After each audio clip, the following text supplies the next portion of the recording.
Hola, oyentes de Radio Sefará. Tenemos el gusto de tener nuevamente aquí en directo en los estudios de la radio a la chelista Iris Askinezer. ¿Qué tal? Hola, Jorge, ¿cómo estás? Muy bien. Pues no, la última vez que viniste estabas presentando el dúo Zaruk. Sí. Y la vez anterior viniste a presentar un disco que es similar a este en algunos aspectos, porque era un disco en solitario también. Sí, es el primero de la trilogía. O sea, este segundo, que se llama Blanco y Oro, es el segundo disco de esta mezcla que estoy haciendo de las suites de Bach con obras mías. Ajá. O sea, el hilo conductor siempre es Bach. Sí, o sea, para mí las suites de Bach son las obras donde he crecido, que creo un lenguaje maravilloso para el cello solo, y no hay tanta obra grande en ese periodo para cello. Entonces quería hacer una especie de homenaje en la que yo ahora mismo compongo con otro lenguaje, pero nace del lenguaje que él creó.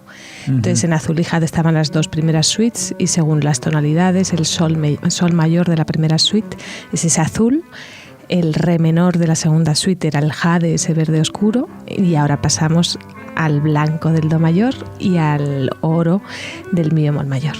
Bueno, cuando tú hablas de esos colores, a la gente igual le puede despistar, ¿no? Porque esto es un fenómeno que creo que se llama sinestesia, sí, que solamente algunas personas sí, o sea, perciben. Es algo personal, no quita que, o sea, no hace falta ver los colores para sentir la música o disfrutarla, pero es algo que yo siento así. Entonces era mi proyecto personal, pues al final tiene ese nombre. O sea, y dijiste el blanco do mayor y el dorado es... El mi bemol mayor. Mi bemol mayor. Son dos tonalidades que tienen su vinculación, porque tienen algunas... la nota en común del sol, ¿no? El do tienen bastantes notas, pero bueno, más que por la vinculación, sino que son las tonalidades que Bach eligió para sus suites. Entonces la cuarta, dentro del Fournier, que era un chelista francés maravilloso, decía que cuando estudiábamos las 6 suites, para él eran como las etapas de la vida. Entonces la primera y la segunda eran la infancia y la adolescencia, y en este disco estarían la juventud y la madurez. El mi bemol mayor, que es esa madurez, es la cuarta suite. Muchas veces hay gente que dice, mira que me encantan las suites de Bach, pero esa cuarta suite es como más difícil, porque en el cello un mi bemol mayor no resuena tanto como un do mayor. Sin embargo, tiene ese punto que realmente necesitas una madurez para poder tocarla, ¿no? Y que suene y resuene.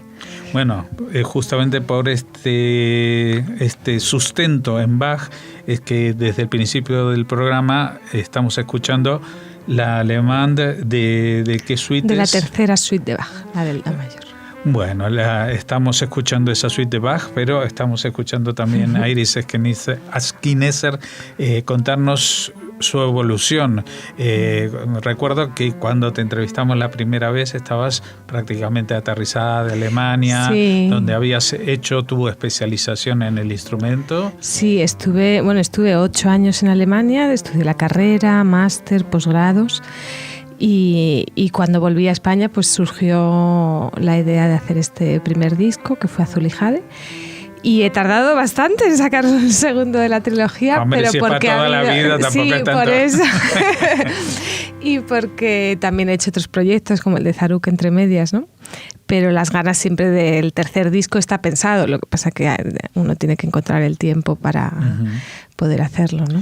Bueno, en general uno asocia el cello no solamente a una parte de la orquesta, sino también a la música de cámara, ¿no? O sea, siempre sí, lo ve como el hermano mayor del cuarteto de cuerdas, que está ahí un poco con el instrumento más a la vista, pero es una voz que especialmente Bach la ha tratado en singular, sin ningún desnudo. Efectivamente. O sea, yo siempre digo que aunque había algunos compositores como Gabrieli que escribió unos Ricercare, pero las grandes obras, las primeras grandes obras para cello solo, o sea, que él pudiera tener un discurso en solitario coherente, fue Bach. Por eso le debemos tanto a ese lenguaje que creó. Si no, el cello, pues incluso tenía muchos conciertos como solista, Vivaldi, pero siempre necesitaba de otros. Sin embargo, nos dio esa independencia de tener un discurso sonoro coherente nosotros solos, ¿no? Bueno, el cello a mí personalmente siempre me recuerda una voz humana, pero masculina. Bueno, el cello lo bonito siempre es que tiene las dos tesituras. O sea, Sí, puede, claro, o sea, es el arriba, más claro, no. pero realmente lo tiene de una manera natural. Tiene la voz del hombre y tiene la voz de la mujer. El violín es demasiado agudo. La viola a veces se dice que es el de la mujer, pero en el fondo el que ocupa esa voz humana, el más parecido a la voz humana, es el cello. Uh-huh. Que puede ser también que por eso siempre lo asociamos a algo muy emocional. O sea, cada vez que hay un acto conmemorativo de algo hay un cello tocando. Pero... Bueno, sí, especialmente Cataluña, ¿no? Que tienen a Pau Casals como bandera y el cant dels Ocels. Pero veo que en este disco también cada vez vas avanzando también más en la composición propia, ¿no? Bueno, eso está desde el principio en este proyecto, en esta trilogía de los colores, porque empiezo los discos siempre con una obra mía, luego viene una suite, entre medias hay otra obra mía, la siguiente suite y para terminar otra obra mía. Uh-huh. Entonces mi idea es trabajar sobre esos colores pero con un lenguaje nuevo. En este caso, la obra que abre este disco se llama Bereshit. Entonces mi idea era si ese do mayor es un blanco, pero para mí es un blanco generoso que contiene a todos los colores. Entonces no es ese blanco opaco. Y yo tenía la sensación de cómo nace la tonalidad. O sea, trabajar desde ahí, ¿no? Entonces Bereshit, que es en el principio, la primera palabra de la Torá, me gustaba ese concepto y fui trabajando y empieza con pases de 7/8, entonces como 1, 2, 3, 4, 5, 6, 7, 1. Y eso era un poco como los 7 días de la creación y como iba estallando. Al principio nacen los 12 sonidos. Te está poniendo muy cabalista, ¿eh? Me estoy poniendo muy cabalista. Bueno, vamos a reservar un poquito para hablar de Bereshit después porque lo vamos a poner al final completo. Y lo que sí me interesa en este proceso de la composición, de la creación, tú, por lo menos en el tema de Bereshit, creo que estabas inspirándote en cosas primero ajenas a la música, es como un pensamiento, una filosofía, algo. A veces es así, a veces no. O sea, cada obra es diferente, de las que están... muchas veces nace primero un pequeño concepto musical, o sea, que no tiene nada extra, pero que me evoca algo extra musical. Y yo sí soy de unir todo. O sea, pienso que lo micro, lo macro, entonces lo que es en el cello es en el piano y lo que es en mi casa es en el resto. Y siempre busco ese coincidir en algunas... como la sarabanda, por ejemplo, pues no tiene otro concepto que no sea musical. Pero en Beima, por ejemplo, es totalmente extra musical. Son el cumpleaños de mi madre, mi cumpleaños, el de mi sobrina. Hecho numéricamente, le atribuí ciertos... Me reitero en lo de la Kabbalah. Lo único que te pido es que no dejes el cello para dedicarte a eso. No, mi cello es siempre conmigo. Pero sí, muchas veces utilizo cosas extra y los llevo a mi mundo o a mi lenguaje. Uh-huh. Bueno, mencionabas a tu madre, que María Escribano. María Escribano, española, sí, y conocida como intérprete de música sefardí. ¿No? También, sí. También. Mi madre era compositora de música contemporánea, pero también tenía varios discos de música sefardí. En cambio, tu padre es Ashkenazi hasta en el nombre del apellido. Azkinezer, sí. Sí. Y tú, por ejemplo, claro, estás en un poco de ambos mundos, ¿no? Por eso yo creo que por eso argentino, tu padre. Sí, es la unión. O sea, yo no me siento de todos los sitios a la vez. O sea, también a veces uno no se siente de ningún sitio. Yo siento que pertenezco a tanto, o sea, me siento española, me siento judía, pues ashkenazi, porque es quizá más... A ver, si ya completo el círculo, ¿te fuiste a estudiar a Alemania? ¿La familia de tu padre eran de Alemania? No, bueno. Polonia y Rusia. Polonia y Rusia, que en esa época era más o menos lo mismo. Bueno, vamos a escuchar una de tus composiciones, que es esta Invocación. ¿Qué es lo que...? Invocación aunque no nace de ese texto, pero sí que había una poesía que es de Ana Vega Toscano, que decía que la escribió para música de mi madre, pero es una poesía con la que yo he crecido y que siempre he sentido muy profunda. Pero ella también es pianista, ¿no? Ana Vega Toscano es pianista, sí, y tocaba la obra de mi madre, entonces en un disco que hicieron juntas escribió esa poesía que decía: a ti te invoco, Dios etéreo del sonido, para que tu inquebrantable poder me haga sentir la fuerza eterna de la vida.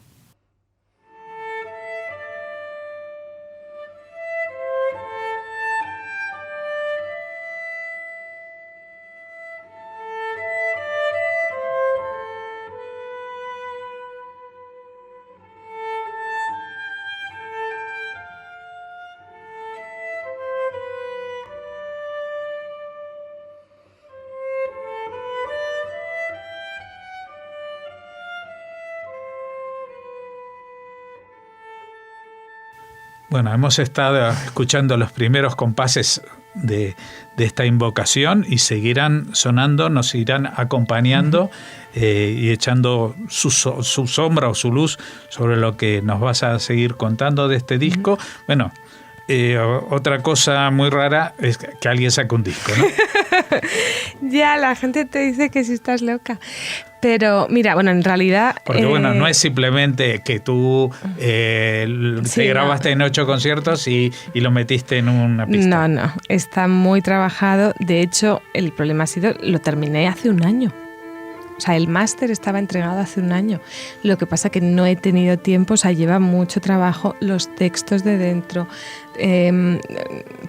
organizar las presentaciones, y si estás de gira, estás haciendo talleres, estás haciendo otras cosas, no te da tiempo, ¿no? Aparte de la inversión. He tenido mucha suerte porque he tenido la subvención de la Comunidad de Madrid, entonces eso me ha facilitado y hay unos vídeos maravillosos que van a ir saliendo, de videoclips sobre la música. Pero aún así lleva mucho esfuerzo. Creo que, o sea, estoy muy contenta al final, tanto como el diseño, que ha quedado muy elegante, pero bueno, que tienes que estar como encima de todo, ¿no? Pero bueno, lo presento el 2 de diciembre en la casa, en el Centro Sefaradi Israel, en Calle Mayor. A las 7 de la tarde. A las 7 de la tarde lo va a presentar Ukelele, que es una artista maravillosa. La ilustradora. Sí, bueno, fotógrafa, poeta, pintora. Y luego en Arenas de San Pedro también lo presento el domingo 8. Es tu pueblo de referencia. Mi pueblo. No de referencia, es que me he criado allí. Claro, pero aparte nos has contado que en una escuela muy particular, que teníais una educación musical muy natural y continua, ¿no? Sí, la verdad es que... fue una gozada crecer ahí y para mí es muy importante mantener esas raíces, ¿no? Entonces siempre que hago algo es como, vale, en Madrid que vivo y estoy, pero el siguiente sitio siempre tiene que ser Arenas y luego ya donde quiera. Luego ya al mundo. Sí. Y estoy contenta también porque una de las cosas de sacar disco, de por qué es difícil, es que ya ni siquiera hay distribución. O sea, y al final, o sea, es muy difícil en las pocas plataformas que quedan, como son las tiendas que es el FNAC, el Corte Inglés, tal, muchas veces te tienen en catálogo, pero no te tienen físicamente.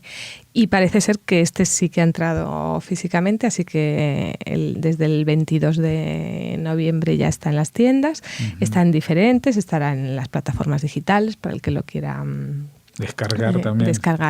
Tal. Y sobre todo que vengan a conciertos, a presentaciones, claro, y que disfruten de la música, ¿no? Es que ese es el tema, ¿no? Porque aparte no estamos hablando de una música hecha básicamente por máquinas, sino que son muy acústicos, en el sentido de que hay un trozo de madera con unas cuerdas y una persona tratando y consiguiendo que eso hable al corazón de la gente, ¿no? Sí, yo espero que así sea. O sea, para mí ha sido muy interesante estos años de trabajo con estas tonalidades, como habías dicho antes que para mí son colores. Entonces también el blanco y el oro son colores exigentes y han sido unos años como de trabajar en lo fino, en qué quiero y quitar todo. O sea, las 3 danzas a la luna, por ejemplo, eran 5 al principio y al final quité 2, o sea, como limpiar mucho y que quedara algo sencillo pero que realmente estuviera todo lo que quería decir, ¿no? Bueno, aquí tenemos, como dijiste, la suite tercera y la cuarta que representan la juventud y la madurez. Que estás ahí justo en esa etapa, porque claro, parecen un poco términos contradictorios, pues los jóvenes se les acusa de ser inmaduros, ¿no? Pero bueno, ya a partir de cierta edad, de todas maneras es que ahora llamamos jóvenes a todo el mundo, con 40 ya, somos jóvenes. Los 80 de antes son los no sé qué. Sí. Bueno, sí. Pero a nivel musical también yo creo que tienes el crecimiento de sentirte más libre, ¿no? Sí, a ver, el primer disco, que es que no, acababa de llegar, era un primer disco, era todo nuevo, ¿y qué hago aquí? Y este como que ya tiene una dirección de quiero esto. Y sí, no, pero que digo que también uno viene fresquito de tener un montón de profesores que tú los has buscado, pero que ya es hora de empezar a caminar solo. Sí, y aquí ya llevas unos años caminando solo. Sí, unos añitos ya. Sí, la verdad es que también por eso es bueno, yo creo que hacer proyectos así, porque te exige volver a preguntarte muchas cosas, ¿no? Sí, te lo tienes que volver a replantear todo, no es un simple concierto un día, no. Es qué quiero hacer, esto se queda y luego va a haber muchos conciertos de gira, ¿no?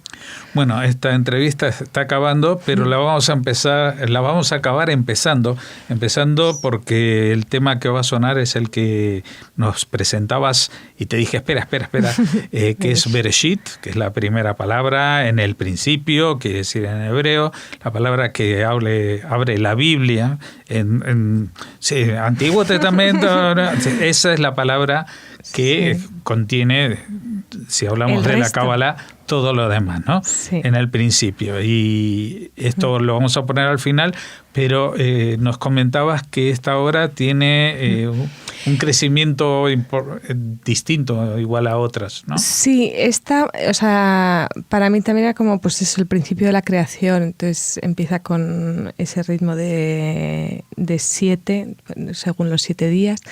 Luego, como al final esta trilogía está dedicada a Bach, tiene, no sé si la gente sabe que solo en los países latinos utilizamos lo de do, re, mi, fa, sol, la, si, sino que en Alemania, en Inglaterra dicen A, B, C, D. Entonces Bach en realidad es un si bemol, un la, un do y un si. Eso es. Que el propio Bach utilizaba. Sí, él se citaba a sí mismo mucho. Y está citado en ese principio también. Luego hay una explosión en la que aparecen los 12 semitonos, los 12 sonidos diferentes que hay en la música occidental. Y poco a poco se van organizando hasta llegar a ese do mayor en el que empieza la siguiente suite.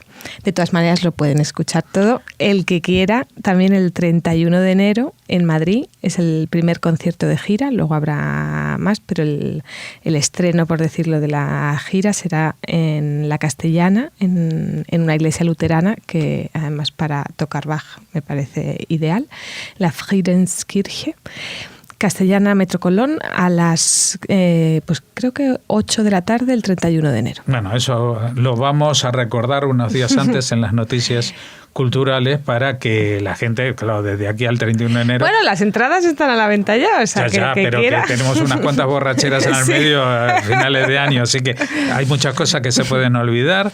Vamos a recordarlo, pero lo que sí tenemos el día 2 de diciembre. 2 de diciembre. ¿Qué día de semana es? Es el lunes 2 de diciembre a las 7 en la Casa Sefarat.